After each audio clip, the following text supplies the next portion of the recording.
plants. Without them, we would not be able to survive. Besides providing us with pretty flowers for our vases, food, and helping us build our houses, plants also create our oxygen. Plants are really essential to our survival, so how can we make it use of our resources in a productive and efficient way? Well, let's start from the beginning. All living things have organs, a part of an organism that is typically self-contained and has a specific vital function, such as the heart or liver in humans. Plants have 3 main organs: leaves, stems, and roots. Like our organs, they help the organism get the resources they need to survive and thrive. Before we get too far ahead though, let's go back real quick. Plants go through a process called photosynthesis, which is a process used by plants and other organisms to convert solar energy to make chemical energy. So how exactly do the organs of the plant process this energy? Leaves. The leaves is where the process of photosynthesis is mainly carried out. Here the leaf is full of chlorophyll. Chlorophyll in the chloroplast of the leaf cells is used to absorb solar energy. Stems.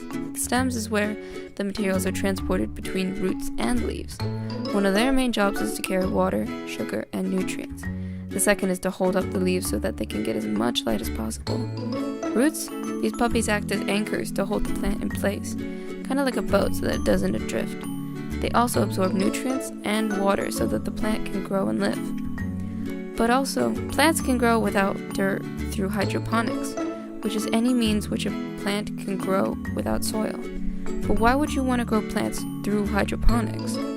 Well, let's look at hydroponics with the advantages and disadvantages in mind. With hydroponics, our plants grow at a faster rate, up to 25% faster than any traditional growth method, and they produce up to 30% more than the same plants grown in soil.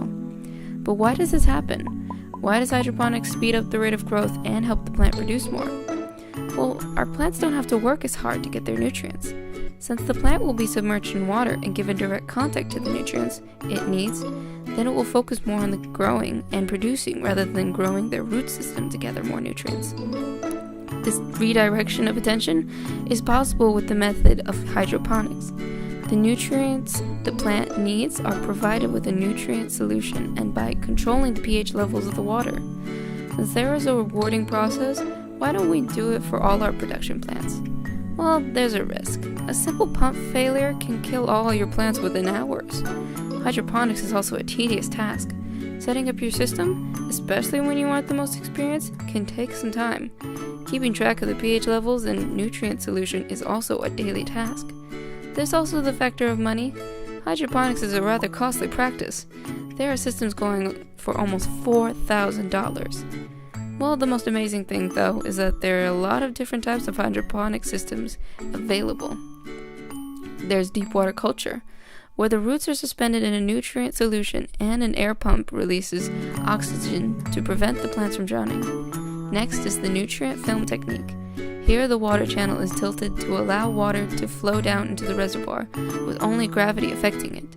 And finally, there are 4 more methods of hydroponics, known as aeroponics, wicking, the drip system, and ebb and flow.